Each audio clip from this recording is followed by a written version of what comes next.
Now यहाँ पर अपने को क्वेश्चन दिया है car accelerates from rest at a constant rate alpha for some time after which it retards or decelerates at a constant rate beta to come to rest. Total time दिया हुआ है T, आपको निकालना maximum velocity attained, total distance travelled और the ratio of accelerating time to retarding time, accelerating time to retarding time. तो अपन देखते हैं यहाँ पर समझते हैं क्या हो रहा है। कार स्टार्ट हो रही है रेस्ट से, तो ये रही कार आपकी, इनिशियल स्पीड क्या हो गई 0 क्योंकि इनिशियली वो रेस्ट पे है। फिर वो एक्सेलरेट कर रहा है, एक्सेलरेट कर रहा है with an constant acceleration alpha. उसके बाद वो क्या कर रहा है, डेसेलरेट कर रहा है और फिर से क्या आ जाएगी गाड़ी, रेस्ट पे आ जाएगी। तो यहाँ पे फिर से क्या हो जाएगा, स्पीड 0।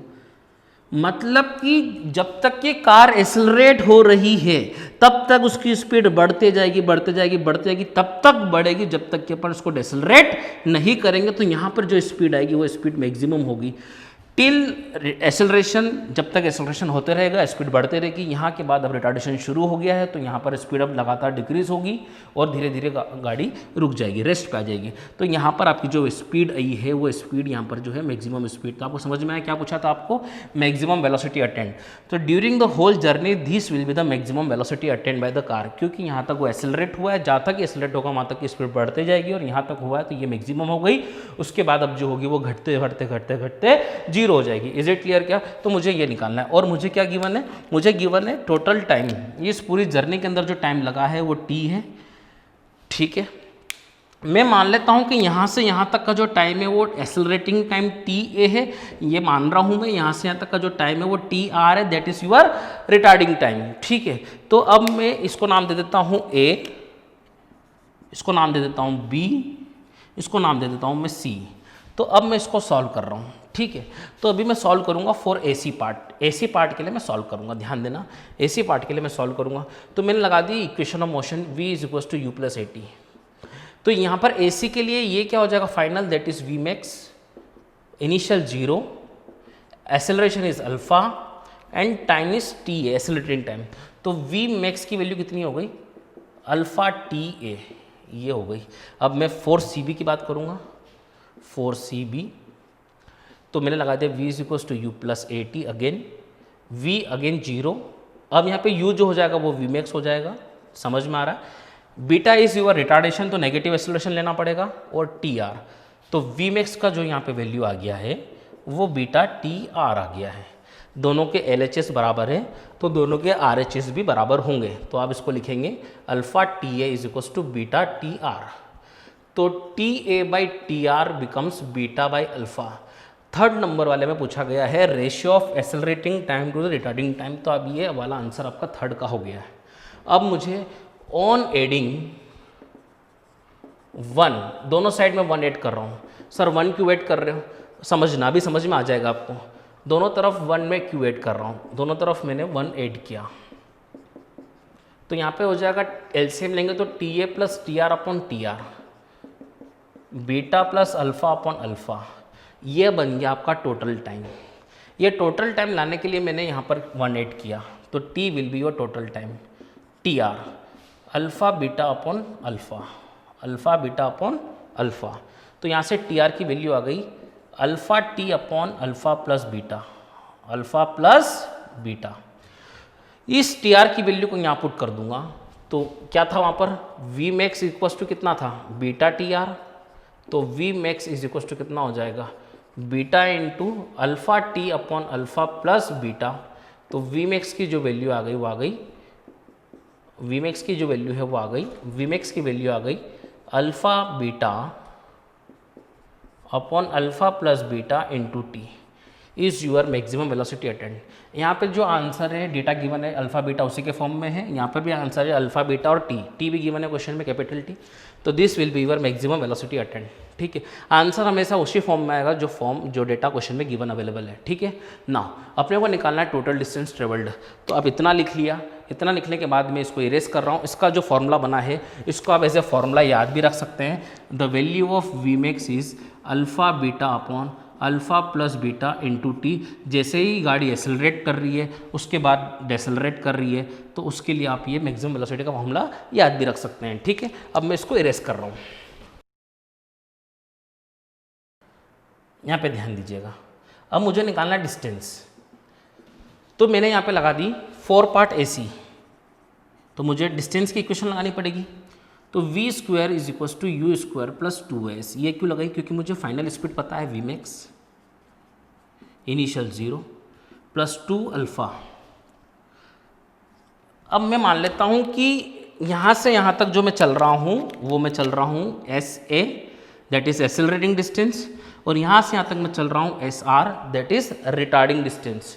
तो यहाँ पे ध्यान देंगे हम, तो यहाँ पर मैं SA पुट करूँगा, तो v मैक्स का square is 2 alpha SA is your equation.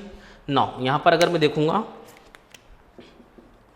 4CB v square is equal to U square plus 2AS, तो यहाँ पर फाइनल वेलोसिटी फिर 0 हो गई।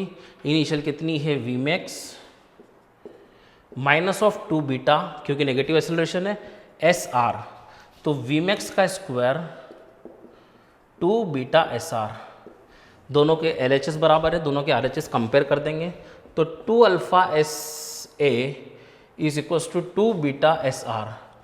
तो यहाँ पर SA बाई SR जो आएगा वो आ जाएगा beta upon alpha. Now on adding 1 both sides, मैं टोटल डिस्टेंस को S मान लेता हूँ। टोटल डिस्टेंस को क्या मान लेता हूँ मैं? S। तो SA plus SR is equal plus 1, SA plus SR plus 1 is equal to beta upon alpha plus 1। तो it is SA plus SR upon SR is beta plus alpha upon alpha. ये total distance बन जाएगा S upon SR, it is S upon SR is equal to beta alpha plus beta upon alpha. तो SR becomes alpha upon alpha plus beta into S। Now अब क्या करेंगे? इस SR की value यहाँ put करेंगे, तो अपने को मिलेगा v मैक्स का square is equal to 2 beta alpha upon alpha plus beta into S। Now v max का फॉर्मूला क्या था? Alpha beta upon alpha plus beta into T का whole square is equal to 2 alpha beta S upon alpha plus beta. ठीक है, यहाँ पर अपन whole square खोलेंगे तो it is alpha square beta square T square upon alpha plus beta का whole square is equal to 2 alpha beta upon alpha plus beta into S। यहाँ पर अल्फ़ा प्लस बीटा का स्क्वायर है, एक से यहाँ पर एक कट जाएगा, एक अल्फ़ा से एक अल्फ़ा, एक बीटा से एक बीटा कट जाएगा। नाउ ये S जो है S बचा इधर, ये 2 बचा इधर, 2 नीचे आ जाएगा, 1/2 alpha beta upon alpha plus beta into T square is your answer. The data given in the question is alpha beta और T, तो आंसर उसी के फॉर्म में, this is your total distance of the journey, note it down.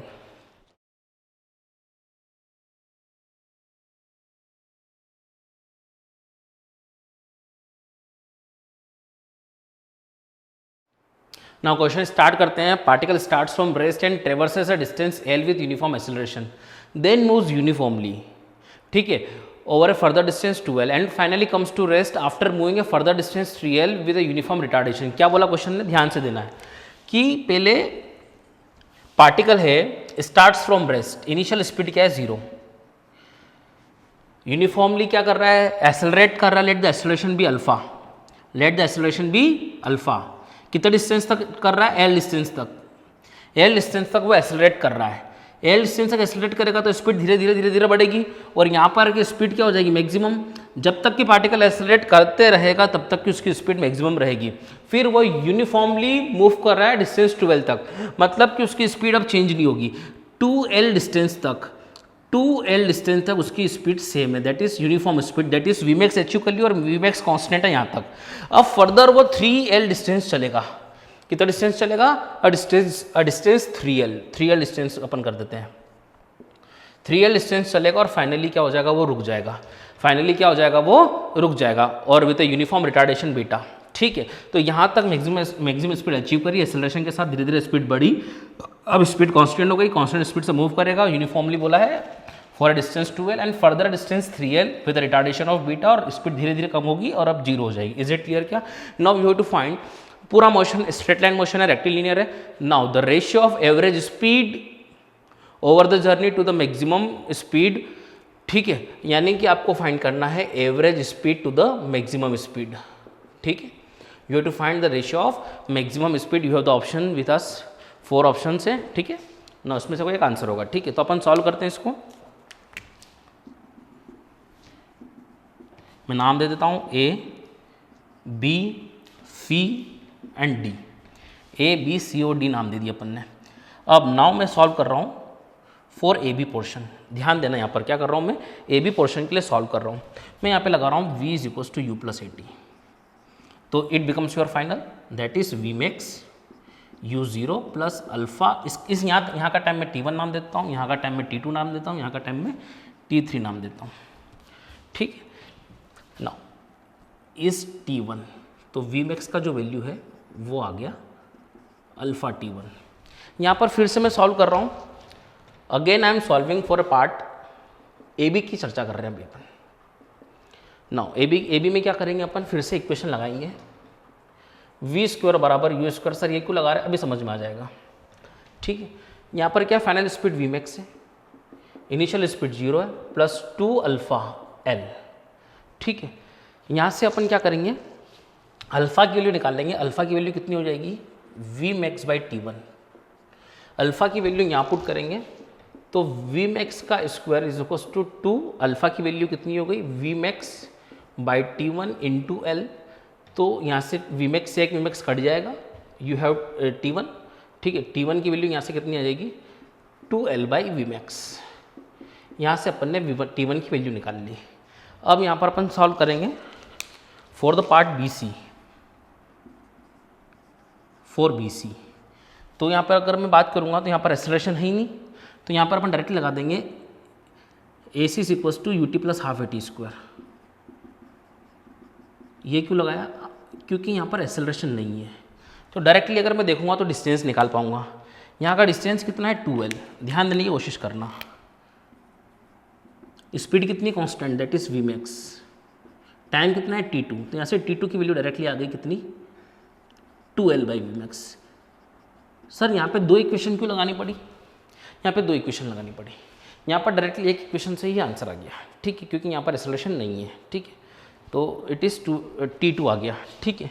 यहाँ पर अगर मैं देखूँगा, इसके लिए बात करूँगा फॉर पार्ट सी डी की बात करूँ, ठीक है ना, अगर मैं देखूँगा कि फिर से लगाऊंगा v is equals to U plus A T, V zero V max minus beta retardation for t3, now V max is equals to beta t3, now value of beta becomes V max by t3। Now फिर से मैं यहाँ पे solve करूँगा for again C D portion, मैं लगा दूंगा V square is equals to U square plus 2as V zero V max का square minus of 2 beta 3l, the distance is 3l for year, ठीक है। Now 6 beta l is equals to V max square, now the value of beta is V max by t3 into L is equals to V max का square, ठीक है, तो V max से एक V max cut गया, the value of t3 come out to be V max by 6l, ये value है t3 की। अपने को t1 t2 और t3 मिल गया, now we have to find the average speed. अगर मैं यहाँ पे फॉर्मूला लगा दूंगा एवरेज स्पीड का, तो एवरेज स्पीड हो जाएगा total distance travelled l plus 2l plus 3l upon total time t1 plus t2 plus t3, ठीक है ना। अगर मैं यहाँ पे देखूँगा, मैं इसको थोड़ा सा यहाँ पे सॉल्व कर रहा हूँ, ज़रा ध्यान से देखने की कोशिश करना। तो यहाँ पर v एवरेज का जो फॉर्मूला है क्या हो गया, कितना हो गया ऊपर 6l upon distance t1, the value of t1 is 2l by V max, the value of t2 is, here is t2 2l by v max, and and the value of T3 is the value of T3 is 6L by Vmax. Sorry थोड़ा सा गलत हो गया, it is 6L by Vmax. T3 is 6L by Vmax, तो it is 6L by Vmax. तो V average is equals to 6L upon 10L by Vmax. Vmax कहाँ चले गया ऊपर, तो it is V average by Vmax is equals to L से L cut गया, it is 3/5. This is the ratio. The option number C is the right answer. Note it down.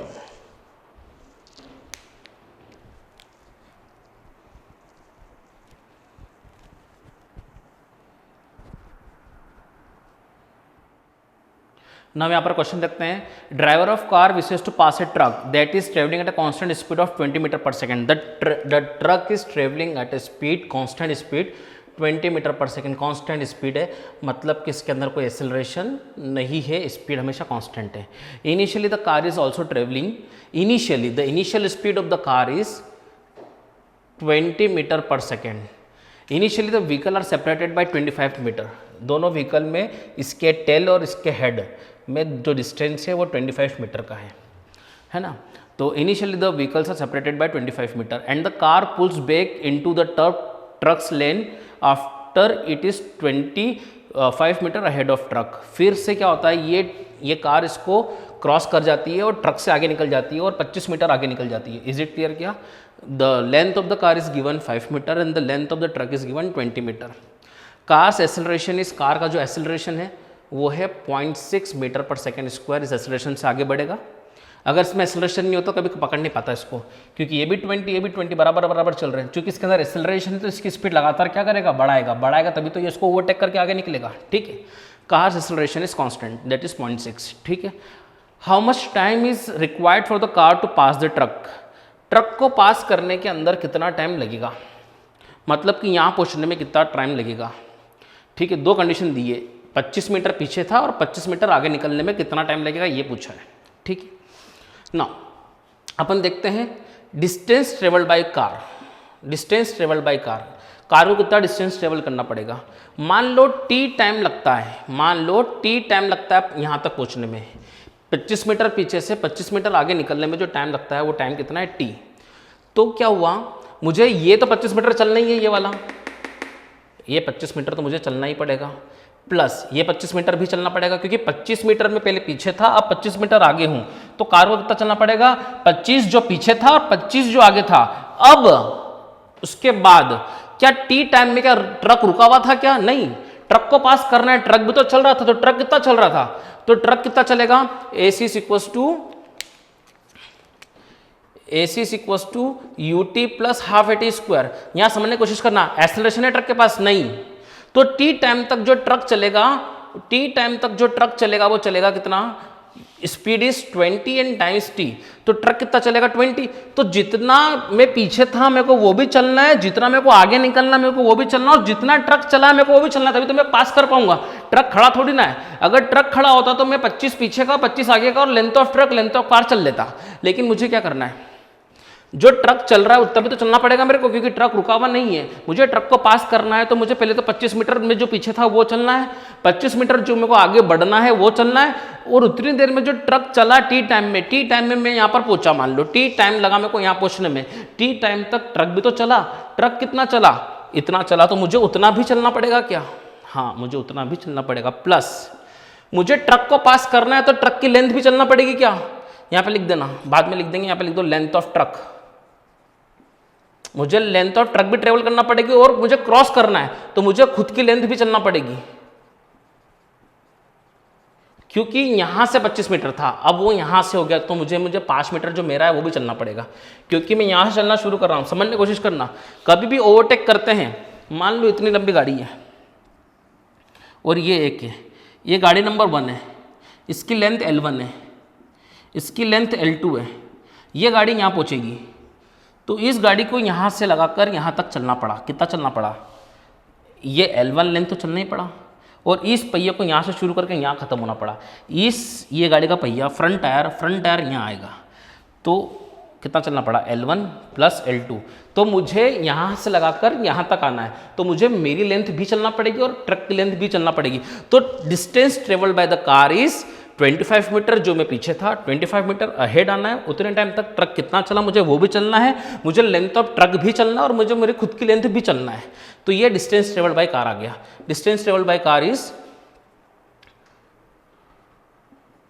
50। अब यहाँ देखो, इतना समझ में आ गया। यहाँ पे इक्वल टू लगा दूँ, यहाँ पे लगा दूंगा डिस्टेंस का फॉर्मूला। क्या फॉर्मूला होता है, AC is equal to UT plus half AT square. यहाँ पे लगा दूंगा, तो यहाँ पे अगर मैं देखूंगा तो S is equal to UT, the initial speed of the car is 20 metre per second. तो AC इज इक्वल टू क्या लगा रहा हूँ मैं, यहाँ पे फॉर्मूला देख लेना, UT plus half AT square. तो T टाइम तक ट्रक 20T चला, उतने टाइम तक मेरे को कितना कवर करना पड़ेगा, तो initial speed is 20T plus half, my acceleration is 0.6 T square, it is 25 plus 25 that is 50 plus 20T plus length of truck plus ये, तो इट इज 20T UT से ये जो है ये से ये कट गया, it is 0.3 T square is equal to it is 75। ठीक है, तो यहाँ से जो T की वैल्यू आएगी वो वैल्यू आपको कैलकुलेट करना पड़ेगी, that is 75 by 0.3, that is 0 आ जाएगा यहाँ पर। तो T is equal to it is 250। ठीक है, T स्क्वायर इज 250, तो T is equal to root over 250। Now you have to calculate it, it is something around, आप कैलकुलेट करेंगे तो जो आएगा वो आएगा 15.8 सेकेंड्स। 15.8 सेकेंड्स लगेंगे कार को यहाँ से यहाँ तक आने में। क्या कंडीशन दी थी, 25 मीटर पीछे से 25 मीटर अहेड आना है। ठीक है, तो this much amount of time is taken by the car. ठीक है, नाउ अब इसके अंदर अपन देखेंगे, ये इरेज कर देते हैं अब यहाँ पर, जो कि अपन देख चुके हैं इसको। ठीक है, यहाँ पे लिख देना what is this 20T। 20T is a distance travelled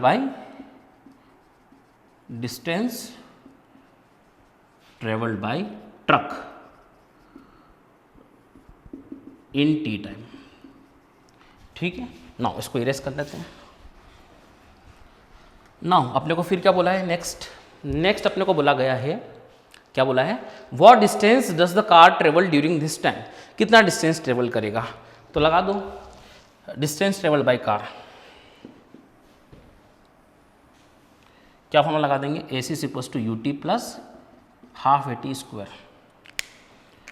AC is equal to UT, U is 20, T is 15.8 second plus half that is 0.6 into 15.8 second का स्क्वायर।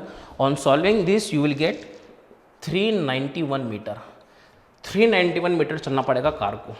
ठीक है, यहाँ तक जाने में। ठीक है, now the final speed of the car निकालना है। Final speed of the car can be calculated as V is equal to U plus AT। ठीक है, now V is initial speed 20 plus final acceleration is 0.6 and time is 15.8 second. On solving it you will get 29.5 metre per second. This is your final speed of the car. यहाँ जब car पहुँचेगी तो उसकी final speed इतनी हो चुकी होगी, initial 20 थी। ठीक है, नोट इट डाउन।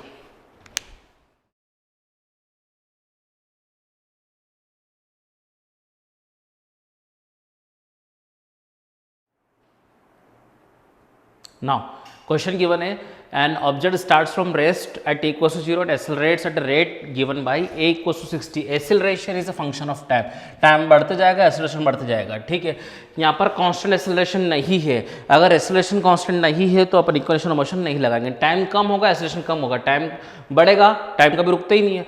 टाइम बढ़ते जाएगा, एक्सेलरेशन बढ़ते जाएगा। Acceleration is not uniform. तो यहाँ पर अपन वेलोसिटी और डिस्प्लेसमेंट निकालने के लिए इक्वेशन ऑफ मोशन नहीं यूज कर सकते, क्योंकि equation of motion is valid only for uniform और constant acceleration. Is it clear? क्या ना यहाँ पर अपन देखेंगे एक्सेलरेशन इक्वल टू 60 दिया हुआ है, तो अपन बोलेंगे acceleration is dv by dt is equal to 60। ठीक है, dv is equal to 6 dt। अपन क्या करेंगे 6t dt। नाउ अपन इंटीग्रेशन का सहारा लेंगे यहाँ पर।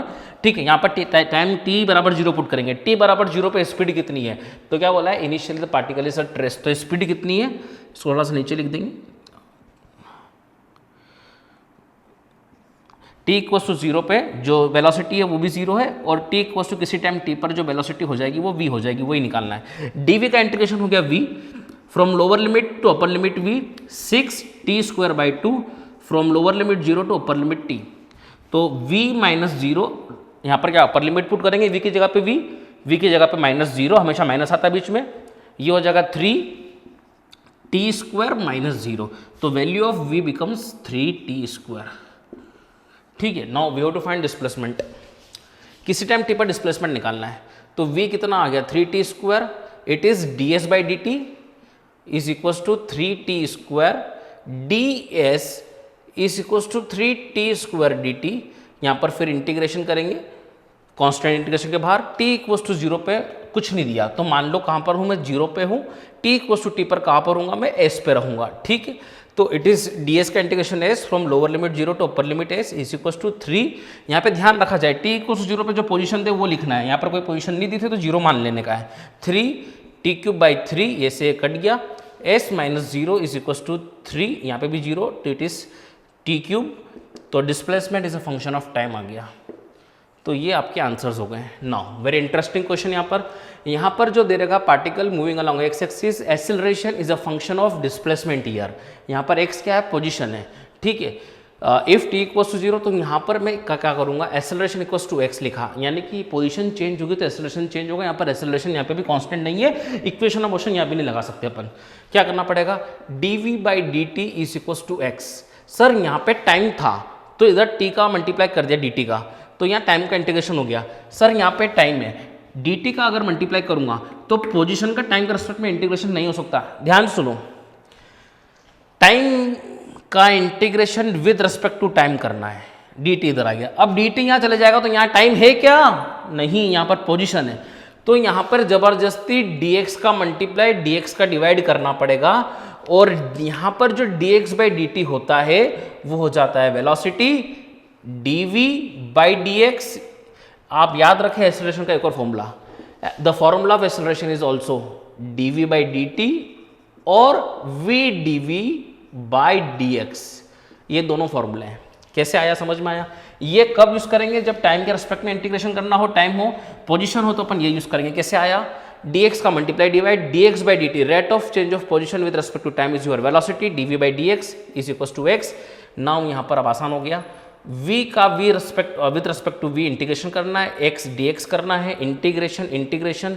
नाउ यहाँ पर x क्या बोला है, find the position as a function of time, find the position as a function of time at t equals to 0, x equals to 1 and velocity is 1।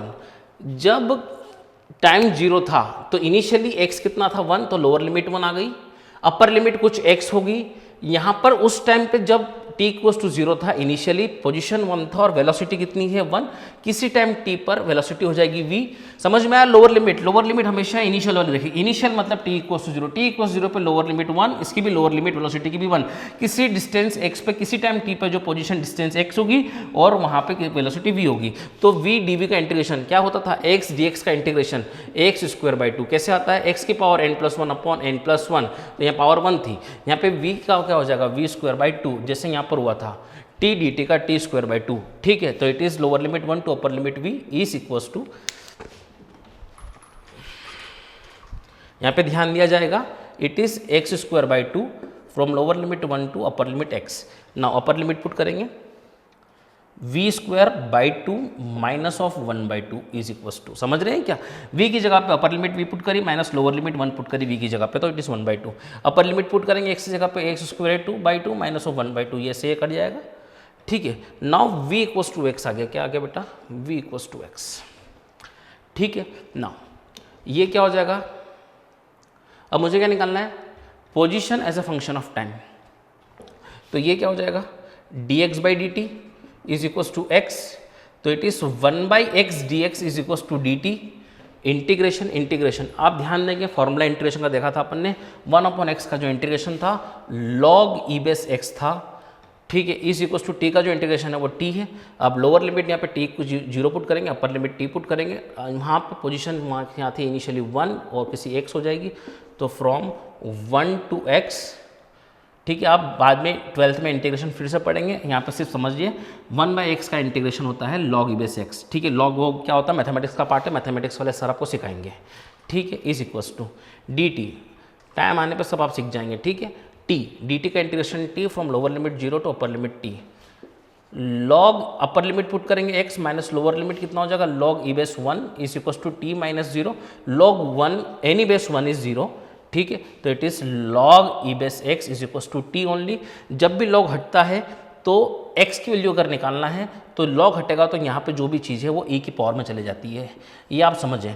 ये log का बेस है, ये log का नंबर है, log का number यहाँ लिखेंगे तो ये जो log हटेगा तो यहाँ की जो बेस है, बेस के पावर में यहाँ की जो भी चीज़ें वो चली जाती है, तो यहाँ से log हटेगा तो यहाँ पे जो भी चीज़ें होगी वो e की पावर में चली जाएगी, ठीक है। तो यहाँ पे जो आ गया आंसर आपका x is equals to e की power t is your answer. You have to find the position as a function of time, it is a position as a function of time, ठीक है।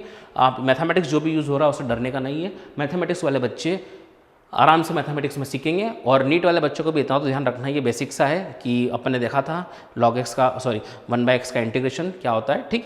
और log e base 1 0 होता है, ठीक, ये याद रखेंगे। और log हटेगा तो यहाँ पर जो भी चीज़ होगी वो a की पावर में चली जाएगी, जो भी बेस होगा, यहाँ बेस जो भी होगा उसके पावर में, बेस a होगा तो a की पावर में t, बेस t होगा तो t की पावर में t, यहाँ पर बेस e है तो e की पावर में t, ठीक है। Note it down.